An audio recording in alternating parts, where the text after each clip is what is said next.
भारत राष्ट्र समेत party उमूर in charge बराए गजवेल हल्के साबिक सदर जंगलात कॉरपोरेशन वी प्रताप रेड्डी ने जिले सिद्दीपेट की आवाम को सियासी वाबस्तगी से बालातर होकर कल जिले मुस्तकिल सिद्दीपेट में होने वाले दीक्षा दिवस को शानदार पैमाने पर कामयाब बनाने की अपील की। वो गजवेल टाउन में सदर बल्दिया NC राजा मौली गुप्ता, नायब सदर मोहम्मद जकीउद्दीन, साबिक़ा जिले परिषद डॉक्टर पंगा मल्लेशम, सदर AZ फाउंडेशन मुल्क मोहम्मद जुबैर पाशा, साबिक सदर मार्केट कमेटी M श्रीनिवास, सदर टाउन कमेटी मोहम्मद नवाज मीरा और दूसरे कायदीन के हमरा मीडिया से बात कर रहे थे।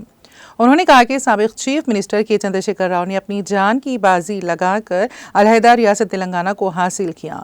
29 नवंबर रियासत की तारीख का अहम तरीन दिन और मुहिब्बान तेलंगाना का त्योहार है। प्रताप रेड्डी ने मजीद बताया कि BRS पार्टी की जानिब से रियासत के तमाम 33 अजला में 29 नवंबर को दीक्षा दिवस मनाया जा रहा है, जो कि तहरीक तेलंगाना का अहम संग मेल था।